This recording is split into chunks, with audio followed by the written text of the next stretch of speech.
사랑하는 은혜와 진리 장로교회 교우 여러분, 어젯밤도 평안하셨습니까?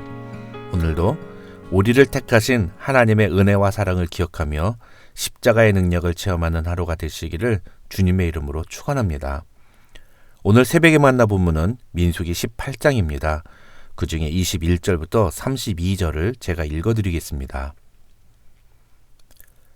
내가 이스라엘의 11조를 레위 자손에게 기업으로 다 주어서 그들이 하는 일, 곧 회막에서 하는 일을 갚나니 이후로는 이스라엘 자손이 회막에 가까이 하지 말 것이라 죗값으로 죽을까 하노라.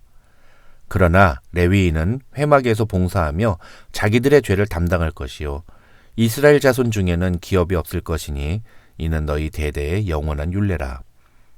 이스라엘 자손이 여호와께 거제로 드리는 11조를 레위인에게 기업으로 주었으므로 내가 그들에 대하여 말하기를 이스라엘 자손 중에 기업이 없을 것이라 하였노라. 여호와께서 모세에게 말씀하여 이르시되 너는 레위인에게 말하여 그에게 이르라. 내가 이스라엘 자손에게 받아 너희에게 기업으로 준 11조를 너희가 그들에게서 받을 때에 그 11조의 11조를 거제로 여호와께 드릴 것이라. 내가 너희의 거제물을 타작 마당에서 드리는 곡물과 포도즙 틀에서 드리는 즙같이 여기리니 너희는 이스라엘 자손에게서 받는 모든 것의 11조 중에서 여호와께 거제로 드리고 여호와께 드린 그 거제물은 제사장 아론에게로 돌리되 너희가 받은 모든 헌물 중에서 너희는 그 아름다운 것 곧 거룩하게 한 부분을 가져다가 여호와께 거제로 드릴지니라.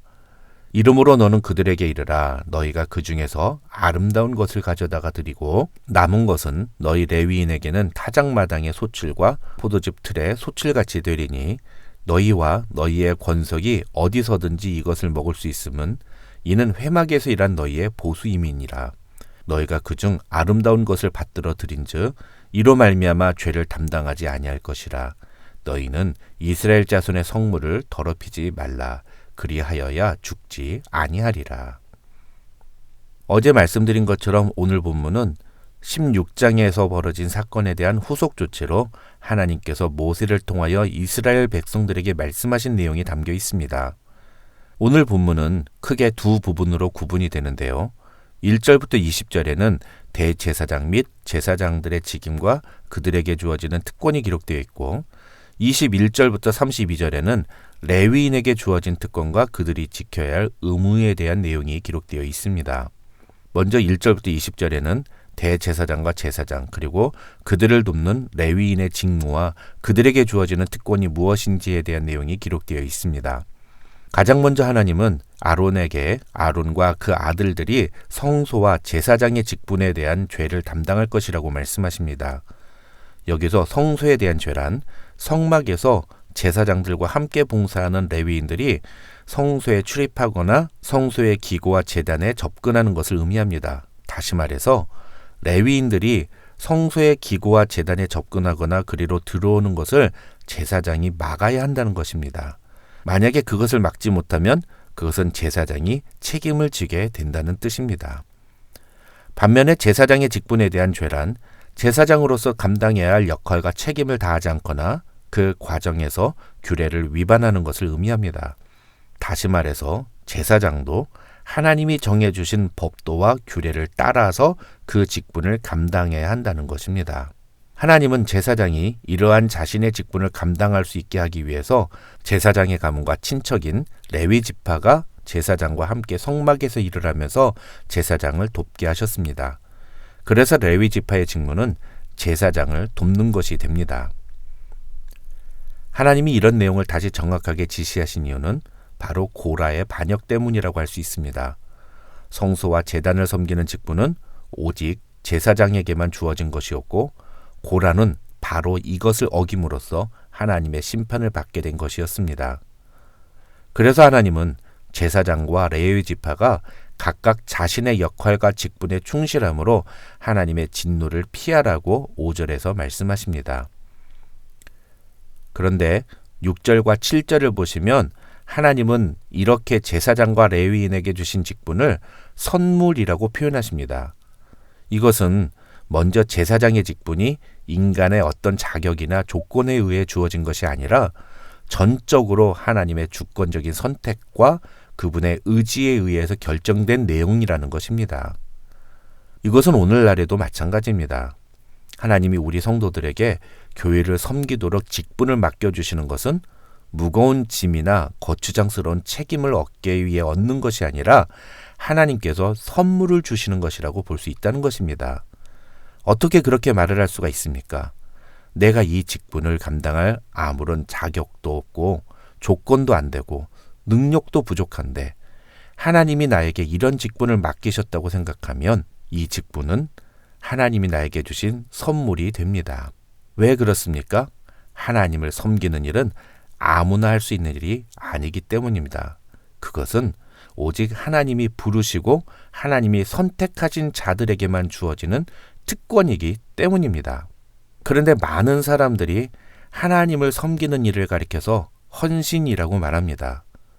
그리고 하나님을 섬기기 위해서 내가 무엇인가를 희생한다고 말합니다. 여러분, 우리가 하나님을 위해 섬기는 일이 정말로 헌신이고 희생일까요? 오늘 본문은 그것이 헌신이나 희생이 아니라 오히려 하나님이 우리에게 선물로 주신 기회라고 이야기하고 있는 것입니다. 예수 그리스도를 통해 우리에게 주어진 하나님의 그 놀라우신 은혜를 생각하면 우리의 모든 것을 다 하나님께 드려도 조금도 아깝지가 않고, 아니 오히려 부족하게 느끼는 것이 정상이기 때문입니다. 그런데 6절을 보시면 하나님은 제사장에게 또 하나의 선물을 주십니다. 그것은 바로 제사장이 직무를 감당할 수 있도록 붙여주신 레위인들입니다. 이것은 하나님께서 우리로 하여금 직분을 감당할 수 있도록 우리 옆에 붙여주신 동역자들을 의미합니다. 교회 일은 혼자서 하는 것이 아닙니다. 특히 신약의 교회는 함께 지어져가는 공동체이어야 합니다. 교회에서 일하면서 자기 혼자 모든 일을 다 처리하는 일은 절대로 있어서는 안 됩니다. 또 반대로 다른 사람은 열심히 일하는데 그걸 그냥 보고만 있고 그 사람을 돕지 않는 일도 있어서는 안 됩니다. 교회 일은 반드시 누군가와 함께 해야 합니다. 그것이 신약 성경이 말하는 교회의 모습입니다. 그것을 통해서 우리는 하나님이 서로를 위해 허락하신 선물임을 깨닫고 서로를 소중히 여기는 마음을 가져야 합니다. 그 다음 8절부터 24절에서 하나님은 그렇게 하나님께서 맡겨주신 직분을 감당하는 제사장과 레위인들이 받을 몫에 대해서 말씀하십니다. 이 부분에 기록된 내용의 핵심은 하나님이 그들이 입고 먹고 사는 문제를 책임지시겠다고 말씀하셨다는 것입니다. 먼저 8절부터 20절을 보시면 하나님께서 제사장을 위하여 불로 태우지 않은 제물과 이스라엘 백성들이 드리는 거제로 드리는 성물과 요제물, 그리고 이스라엘 백성들이 하나님께 드린 첫 소산, 여기서 첫 소산이란 제일 좋은 것, 그리고 그 땅에서 처음 얻은 열매를 의미합니다. 어쨌든 이러한 것들을 제사장을 위해 주셨다는 내용이 기록되어 있습니다. 또 이스라엘 중에서 특별히 드린 모든 것과 처음 태어난 사람과 짐승들을 제사장의 몫으로 주셨는데 이것은 성소의 세겔을 따라 은 5세겔로 바꿀 수 있다고 하나님은 말씀하십니다. 그리고 하나님은 20절에서 아론에게 너는 이스라엘 자손의 땅에 기업도 없겠고 그들 중에 아무 분깃도 없을 것이나 내가 이스라엘 자손 중에 내 분깃이요 내 기업이니라고 말씀하십니다. 이 말씀은 다른 지파들과 같이 땅을 기업으로 받지는 않을 것이지만 하나님께서 아론과 레위 지파의 재산이자 상속이 되시겠다는 뜻입니다. 이 말씀의 의미를 어떤 식으로 표현할 수 있을까요? 빌 게이츠가 여러분에게 내가 가진 재산이 다 당신 것입니다 라고 이야기하는 것과 같다면 이해가 되시겠습니까? 아론과 레위 지파는 다른 그 어떤 지파보다도 가장 확실하고 가장 많은 것을 받은 지파라고 이야기할 수 있는 것입니다. 하나님은 하나님을 위해 섬기는 사람들에게 이렇게 그들의 삶을 확실하게 책임져 주신다고 말씀하십니다. 그리고 그것은 오늘날도 여전합니다. 우리가 하나님을 위해 살아갈 때 하나님은 우리의 삶을 반드시 책임지신다는 사실을 믿으시기 바랍니다. 그 다음 21절부터 24절에서 하나님은 레위 자손에게 주신 몫을 이야기하십니다. 지난주 새벽에 만나 시간에도 말씀을 드렸습니다만 하나님은 레위 지파를 위해서 이스라엘 백성들이 하나님께 드린 11조를 레위 지파의 몫으로 정해 주셨습니다. 그런데 그 다음에 이어지는 25절부터 32절을 보시면 하나님은 그렇게 이스라엘 백성들이 하나님께 드린 11조로 생계를 유지하는 레위인들도 자신들이 받은 몫에서 하나님께 11조를 떼어 드려야 한다고 말씀하십니다. 신약시대의 11조 개념은 바로 이것입니다. 우리가 11조를 구별하여 드려야 하는 이유는 우리의 삶의 모든 것을 주님께서 주셨기 때문입니다. 그렇게 하나님만이 내 삶을 책임지시고 내 삶을 보호하신다는 사실을 믿는다면 우리는 11조를 하나님께 드려야 합니다. 32절을 보시면 하나님은 만약에 레위인이 11조를 드리지 않으면 그것은 첫째, 11조를 드리라고 명령하신 하나님의 명령을 지키지 않는 불순종의 죄가 되며 둘째로 하나님께 드려진 성물을 더럽히는 것이 된다고 말씀하십니다. 레위인들이 드려야 하는 11조는 이스라엘 백성들이 하나님께 드렸던 11조였습니다. 그래서 그것은 온전히 하나님의 것이었습니다. 그런데 거기서 11조를 드리지 않는다면 그것은 하나님의 소유를 자신들이 마음대로 가로채는 것과 같은 일이 되어버리는 것입니다. 또 29절과 30절을 보시면 하나님은 레위 지파가 11조를 드릴 때 아름다운 것, 곧 거룩하게 한 부분을 가져다가 드리라고 말씀하십니다. 여기서 아름다운 것이라는 말은 최상품을 의미합니다.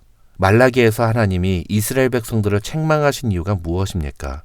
그들이 저는 것과 병든 것, 눈먼 것, 못 쓰는 것을 제물로 가져왔기 때문입니다. 하나님은 이것을 자신을 멸시하는 태도로 간주하셨습니다. 11조는 내 삶에 가장 필요하고 가장 아름다운 것을 하나님께 드린다는 정신으로 해야 합니다.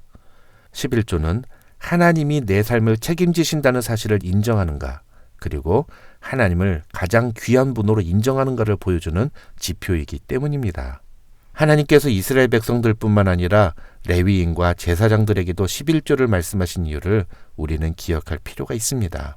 레위인과 제사장이 먹고 살아갈 수 있도록 그 생계를 책임지시는 하나님은 레위인과 제사장에게 그 믿음을 11조를 통해 표현하라고 명령하시는 것입니다. 오늘날 우리는 주님의 몸된 교회를 섬기도록 부름받은 주님의 제자이자 제사장들입니다. 이 직분은 하나님이 주신 선물입니다. 하나님은 우리가 이 직분을 감당할 수 있도록 동역자라는 선물도 주시고 뿐만 아니라 우리의 먹고 사는 문제도 책임져 주신다고 말씀하십니다. 그러면서 거기에 딱 하나 조건을 붙이셨습니다. 11조를 통해 내가 너를 책임진다는 것을 믿음으로 고백해라. 오늘 저와 여러분도 이런 믿음의 고백으로 하나님께서 우리에게 맡겨주신 직분을 감당하는 성도들이 되시기를 주님의 이름으로 축원합니다.